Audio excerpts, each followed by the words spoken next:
Sayup-sayup suara minta tolong itu berapa kali gue denger itu makin jelas ya, karena gue penasaran ya, ya tebak-tebakan gitu ya, bener nggak sih ini bener.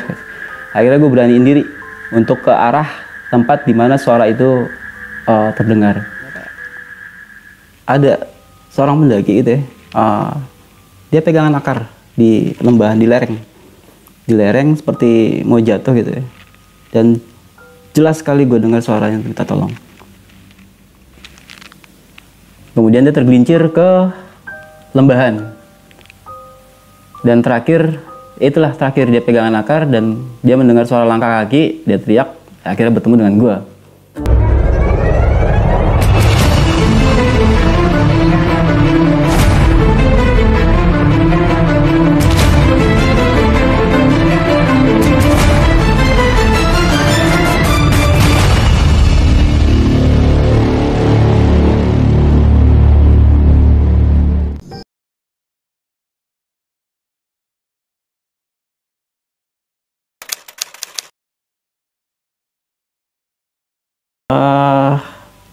Asli malam itu panjang banget ya, gue ngeliat jam, kadang ngeliat jam dari jam berapa ya, dari jam kejadian jam 8 jam 9 lah, sampai gue masakin sampai dia istirahatnya sekitar jam 11-an.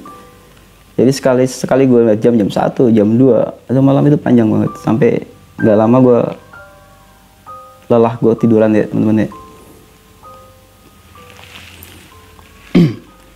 Sekitar jam setengah 6-an ya kurang lebih ya, itu udah antara gelap terang, apa bahasanya, fajar sidik kali ya, batas antara terang dan gelap di gunung gitu. Dan cuaca juga udah mulai agak cerahan. Itu gue tertidur ya, dan begitu gue bangun, gue cek Ica ya. Ternyata dia nggak ada di sana. Gue cek sekali lagi, itu cuma ada SB gue doang di posisi yang apa ya, ya agak rapi sih sebenarnya. Ya gue pikir dia keluar untuk buang air kecil gitu, tapi nggak mungkin. Kalau dia keluar, nggak mungkin berani untuk buang air kecil keluar ya, karena dia pasti akan bangunin gue. Cuma ya gue masih positif thinking pada waktu itu kan. Akhirnya gue tunggu sekitar setengah jam ya, terus jam 6 kurang lah, udah mulai agak terangan dikit, itu dia masih nggak balik. Akhirnya gue coba keluar cari sekitaran bivak, itu gue masih nggak ketemu ya. Gue nungguin dia nggak balik-balik, situasinya udah mulai panik gue. Gue khawatir dia keluar terus dia mungkin buang air kecil atau apa gitu kan, atau mungkin dia terjebak lagi ke lereng gitu, karena emang tempatnya itu bukan di jalur asli, itu bukan di jalur. Ternyata malam itu gue bukan di jalur potong dan bukan di jalur yang apa sih, yang mungkin bisa dilewatin orang ya. Itu jalur sempit banget dan rapet.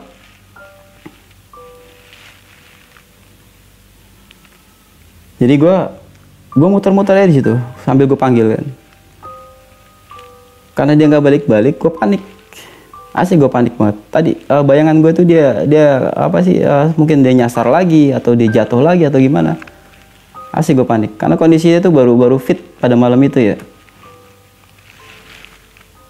Gue muter-muter terus sampai akhirnya di tengah kepanikan gue kesandung akar.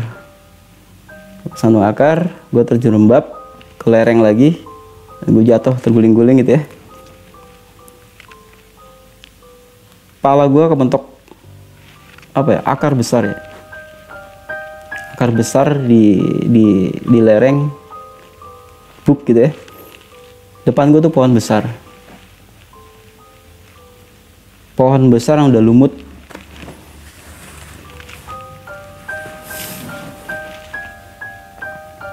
Nggak lama ya teman-teman ya, gue sambil megangin kepala gue kan, asli sakit banget gitu ya. Itu gue asli panik banget. Di depan gue tuh apa ya, kayak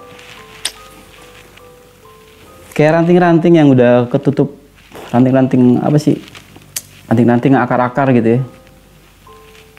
itu gue ngeliat kayak kain yang udah lusuh dan warnanya biru dongker ya teman-teman. Akhirnya gue penasaran, gue ngambil batang pohon ranting gitu ya. Gak lama gue perhatiin, jadi di tengah di tengah lumut dan akar gitu, dan kain tadi yang warna biru, jadi gue ngeliat ini ada kerangka aja di sini. Jadi gue ngeliat tulang ya teman-teman. Gue ngeliat tulang, posisinya seperti ini. Akhirnya diantara rasa panik dan campur aduk ya perasaan gue pada gitu. Akhirnya gue berani diri untuk coba gue ungkit gitu ya. Gue kaget. Ternyata itu adalah kemeja yang dipakai oleh Rizka. Asli, gue kaget banget, gue panik, gue kaget. Cuma gue masih penasaran. Gue coba balikin tuh kainnya. Di kantong sebelah kanan ya teman-teman, itu ada nongol sedikit kertas. Itu gue checking gitu ya. Jadi gue coba ambil tuh kertas.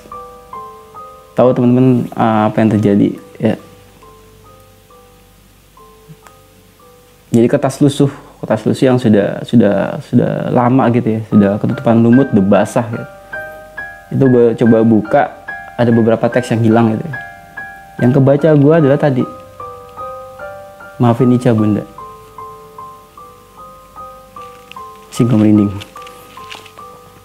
Gue merinding, gue panik. Pada waktu gue panik, itu gue ambil kertas, gue lari selari-larinya gue pada waktu itu ya. Gue lari ke atas ya, bahkan akar aja gue tarik. Ya teman-teman, kalau orang panik gimana sih? Nah situasinya kayak gitu ya. Pikiran gue udah kacau udah gak fokus. Antara flashback ke malam itu, terus pohon besar, terus di kepala gue berusaha untuk pergi dari tempat itu hari itu juga. Gue sempetin ngambil kertas tuh, gue kantongin deh. Gue lari ke atas, gue jatuh lagi.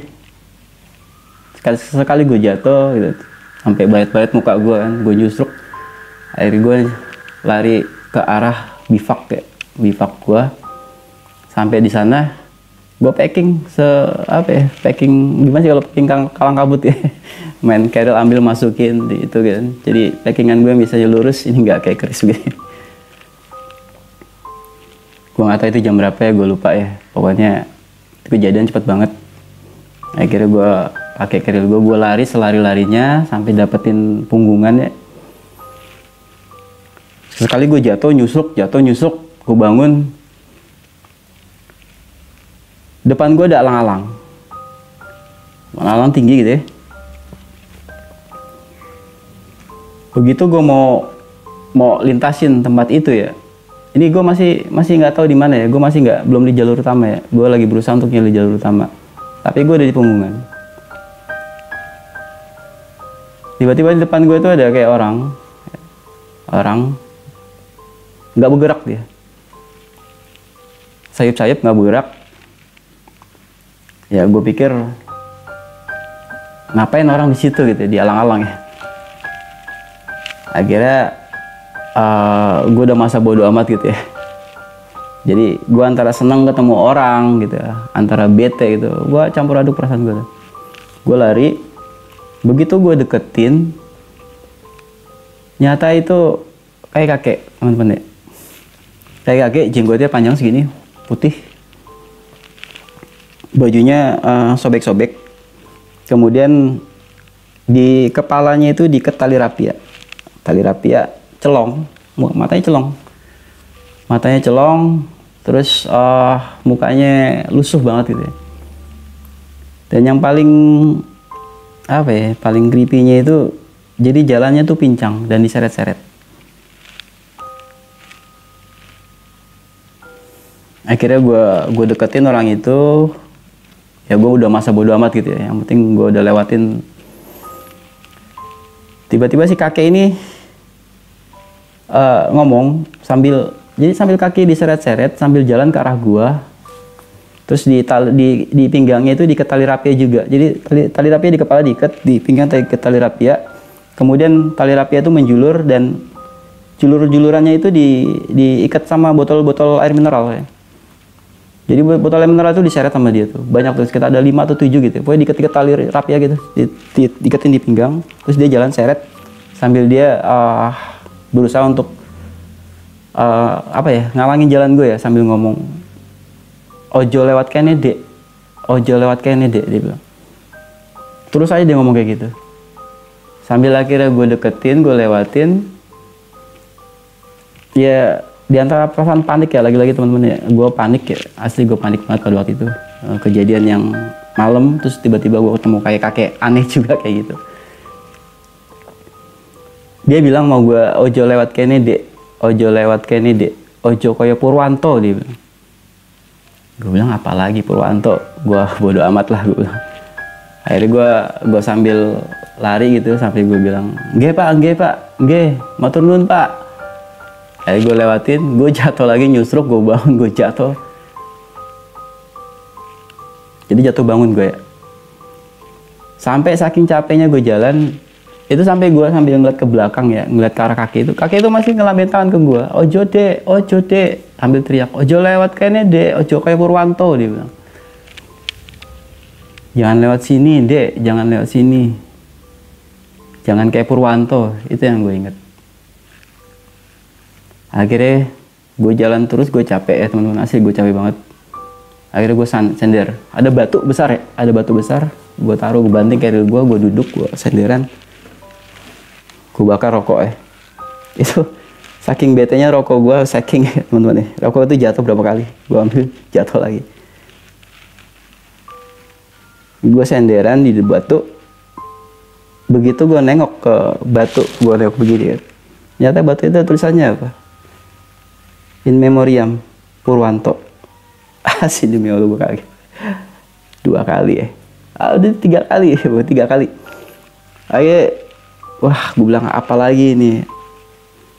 Tadi Rizka, si kakek, sekarang Purwanto. Berarti tuh kakek nasihatin gue jangan seperti Purwanto, seperti di batu itu mungkin ya. Karena gue ngeliat itu batu pelakat, tulisannya Purwanto, jelas banget. Nah, rokok gue jatuh lagi, gue shaking, gue jatuh lagi. Gue buru-buru bangun pada waktu itu kan. Asli gue panik, gue bangun. Gue jalan, gue jatuh lagi, nyusul beberapa kali, gue lari terus sampai di antara alang-alang ya. Berarti gue lewatin alang-alang tuh, gue lewatin kakek tadi. Depan gue tuh ada jalur gitu. Alhamdulillah itu jalur utama. Aduh, gue bersyukur banget gue ketemu jalur utama. Dan di depan gue tuh ada 3 orang. Jadi ini alang-alang, nih gue lari, ini jalur sampai sini, gue belok karena gue ngeliat ada 3 orang depan gue sini kan. Akhirnya gue mau teriak ya, bang gitu. Cuma gue udah terlalu capek, suara gue udah terserak banget, udah kering banget. Akhirnya gue deketin pendaki ini kan, orang paling belakang itu gue tepak punggungnya, bang gitu. Dia kaget, dia loncat, gubrak gitu kan. Terus dia marah-marah, lu hati-hati lu, jangan bikin kaget gue gitu. Akhirnya gue minta maaf ya, maaf bang, gue bilang. Akhirnya gue minta maaf. Jadi teman-teman, gue bersyukur ya, nyata itu pendaki. Itu yang paling gue syukurin pada waktu itu, ini orang beneran. Akhirnya gue minta maaf. Ternyata ini ada teman-teman dari UT, teman-teman dari Universitas Terbuka ya, di Pondok Pondok Cabe ya. Gue inget banget ya. Tapi sorry gue lupa, gue nggak nanya namanya. Gue cuma mastiin sama dia, bang, lihat kakek-kakek enggak? Ternyata pendaki ini bilang, iya Purwanto ya, katanya. Ya Purwanto, kakek itu bilang Purwanto ya. Iya, dia juga bilang sama kami gitu, sama kita gitu kan. Jangan kayak Purwanto gitu. Dan alhamdulillah berarti orang ini bertemu dengan kakek-kakek tadi. Dan gue bersyukur bahwa kakek-kakek itu orang beneran gitu. Dan nyata itu yang pertapa. tapi emang asli creepy banget gitu ya. Lu bayangin ya, lu ketemu orang tua jenggot panjang gitu, kakinya diseret-seret, kemudian ada tali rapia gitu di atasnya, pasti panik.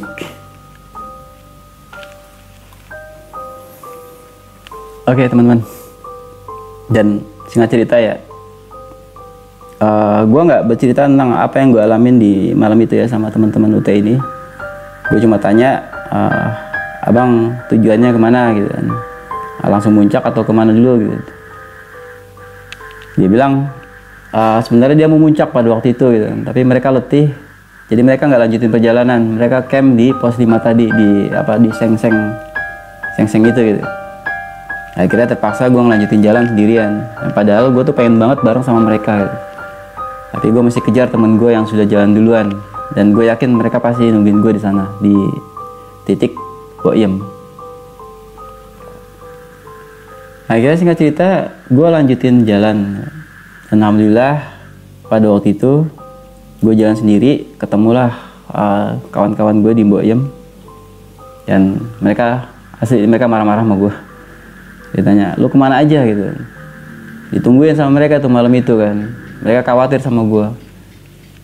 Akhirnya gue bilang, malam itu gue terpaksa ngeres di Punggungan, sekitar pos nggak jauh dari pos 5, karena senter gue mati. Tapi gue nggak berani cerita tentang masalah apa yang gue rasain di malam itu ya, karena gue masih nggak yakin apa yang terjadi. Dan gue juga nggak yakin kalau gue cerita pun teman-temannya akan percaya gitu. Akhirnya gue bilang sama teman-teman, gue minta izin karena mereka udah summit duluan kan, mereka ngejar sunrise. Gue izin untuk ngambil gambar ya di Argo Dubilah. Sementara mereka tunggu gue di Boyem. Sampai summit, gue foto. Terus gue turun. Terus gue bilang sama teman-teman gue, kali ini gue balik nggak bareng ya. Gue mau pulang kampung dulu. Soalnya gue ada titipan dari dari bokap ya. Ada nyokap, sorry. Gue ada titipan dari nyokap buat gue kasih ke nenek gue bilang kan, di Pemalang, di Comal. Karena kampung gue di Comal. Jadi gue minta izin sama teman-teman tidak pulang bareng sampai base camp kampus. Tapi gue mau melipir dulu ke kampung gue. Alasan gue seperti itu ke teman-teman ya. Padahal sebenarnya teman-teman ya, gue orangnya penasaran ya. Di antara percaya dan enggak, gue selalu terngiang-ngiang apa yang diceritain sama Rizka pada malam itu ya. Apalagi kertas tadi, kertas itu yang gue tulis. Dan nggak mungkin kertas itu ada di kantongnya dia gitu. Karena itu kertas gue yang gue sobek dari buku gue. Yang gue kasih ke dia, gue masukin dalam kantongnya. Dan itu ada pada waktu gue nemu kerangka itu. Itu gue yang nggak habis pikir. Dan gue penasaran. Saking penasarannya, tadi gue mau ke rumah di mana Rizka bercerita pada malam itu ke gue. Akhirnya singkat cerita, begitu turun, gue pun gak cerita di AGL gitu ya, di base camp atau apa. Intinya gue gak bercerita pada orang-orang pada waktu itu. Setelah gue pamitan sama teman gue ya, untuk tidak balik bersama ke base camp, alasan gue tuh balik ke kampung, ngirim pesanan dari nyokap ke nenek gue. Gue coba melipir ke Malang sesuai apa yang diceritain sama Rizka malam itu ya. Setelah gue ngubek-ngubek gitu ya bahasanya, kemana-mana gue tanya-tanya, sampai gue satu kampung. Gue tanya, kenal sama bapak ini gitu. Akhirnya ada satu ibu-ibu tukang sayur. Gue inget banget gue nanya sama tukang sayur. Akhirnya gue dikasih tahu rumahnya di jalan ini, bagian ini gitu. Sorry teman-teman, gue nggak bisa sebutin ya. Singkat cerita, sampai gue di satu rumah biasa sederhana gitu ya.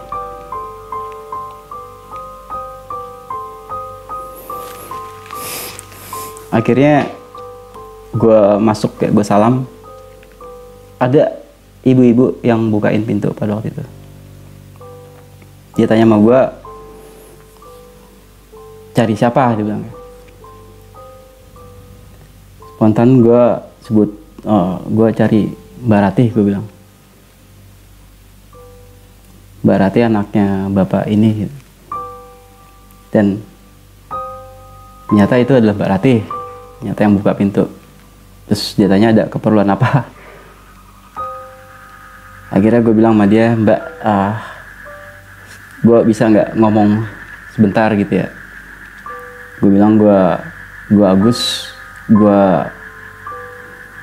dari Jakarta, dari kampus ya, kampus ini gitu. Ada beberapa yang pengen gue sampein sama Mbak gitu.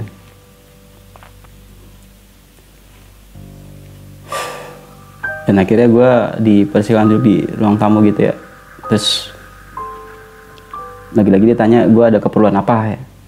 Gak lama gue tanya, ibu ada gitu. Dia tanya mau ngapain. Gue bilang ada titipan dari teman buat ibu gitu kan. Dia makin bingung, titipan apa gitu. Akhirnya gue berani diri, gue bilang ada titipan ini kertas, gue kasih dia gitu. Ada titipan kertas ini, gue spontan, gue nggak mikir aneh-aneh gitu. Gue cuma bilang ada titipan kertas buat ibu gitu. Gak lama sama dia dibuka, tiba-tiba Mbak Ratih nangis ya. Asik, tiba-tiba dia nangis. Terus dia cuma bilang bahwa ibu udah nggak ada gitu. Ibu udah nggak ada sekitar 3 tahun yang lalu ya udah. Karena sakit mikirin anak perempuannya yang satu itu nggak pulang-pulang ya teman-teman ya. Dan teman-teman udah pasti tahu gitu siapa anak perempuannya itu gitu. Jadi Mbak Ratih ini cerita gitu ya, Rizka itu izin sekitar 3 tahun yang lalu gitu ya. Dia izin untuk jalan sama teman-temannya, cuma dibilang ada apa sih, ada acara kampus. Tapi ternyata dikabarkan sama teman-temannya bahwa Rizka ini naik gunung dan hilang di gunung. Kemudian teman-teman udah pada nyari gitu kan, dan nggak ketemu sampai hari itu, dan dinyatakan hilang. Dan kabar itu bikin down nyokapnya sampai sakit dan akhirnya meninggal. Itu Mbak Ratih itu cerita sambil nangis ya teman. Gue nggak bisa bayangin pada waktu itu juga gue. Akhirnya singkat cerita gue diantar ke pusara. Gue minta ya, bener gue minta diantar gitu. Gue mau yakinin sekali lagi, apa yang gue temuin malam itu ya gue nggak mengada-ada gitu. Maksudnya gue orang yang penasaran sih. Dan ternyata gue menemukan rumahnya, gue menemukan Mbak Ratih, dan terakhir gue minta satu diantar ke sana di satu pemakaman kampung ya. Situ ada 2 makam ibunya dan makam Rizka pada waktu itu. Dan gue minta maaf gitu ya, kalau rasa penasaran gue ini bikin Mbak Rati ini jadi flashback gitu, jadi sedih gitu. Cuma ya alhamdulillah gitu ya. Bahkan sampai gue minta pada waktu itu, kalau misalnya mau gue coba balik lagi ke sana gitu ya, untuk turunin itu gitu. Walaupun gue nggak pasti banget tempatnya di mana gitu ya. Tapi alhamdulillah gitu ya, Mbak Rati bilang udah terima, udah ikhlas gitu ya. Dan bahkan terakhir gue nganterin kertas itu juga, dia terima kasih sama gue gitu. Ya intinya dia udah terima. Dan kalaupun gue disuruh kesana lagi untuk balik ngambil kan, gue juga nggak pasti juga tempatnya di mana gitu. Cuma intinya pada waktu itu, gue coba kasih, kalau mau diturunin gue akan turunin insyaallah gitu kan. Cuma kata Mbak Rati nggak usah, nggak apa-apa gitu, karena dia juga udah nggak mau inget lagi. Rizka udah tenang samping ibunya gitu. Jadi biarkanlah dia jasadnya di sana gitu kan. Nggak usah ada pemindahan gitu deh bahasanya deh. Gue nggak bisa lanjutin ini. Kayak intinya seperti itu. Dan ya sudah, akhirnya gue pamit. Meskipun gue masih penasaran ya. Beberapa kali gue coba cerita ke teman-teman gue, ke sahabat gue. Ada satu yang lucu gitu, sampai gue disuruh periksa otak gue gitu. Ada bahkan yang lain suruh gue balik lagi untuk ngambil lagi gitu, macam-macam gitu. Tapi ya sudahlah gitu. Intinya gue sudah bertemu, gue udah nyampein sesuatu, dan gue udah gak penasaran lagi gitu kan, bahwa malam itu yang gue temuin apakah Rizka beneran atau apa gitu kan. Cuma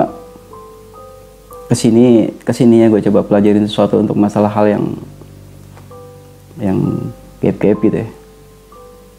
Gue ketemu pembahasan tentang masalah korin yang nggak mungkin gue jelasin di sini gitu ya. Oke teman-teman, jadi singkat cerita, gue pamit, gue kembali ke Jakarta, gue kembali ke rutinitas biasa, dan gue nggak pernah lupa cerita ini gitu ya. Walaupun udah berapa tahun nih, gue anggap itu bagian dari kisah perjalanan gue di pendakian ya. Oke teman-teman, sekian dulu untuk kisah gue kali ini. Insya Allah gue akan bercerita lagi tentang kisah-kisah pendakian gue di gunung-gunung lainnya ya. Oke, assalamualaikum warahmatullahi wabarakatuh.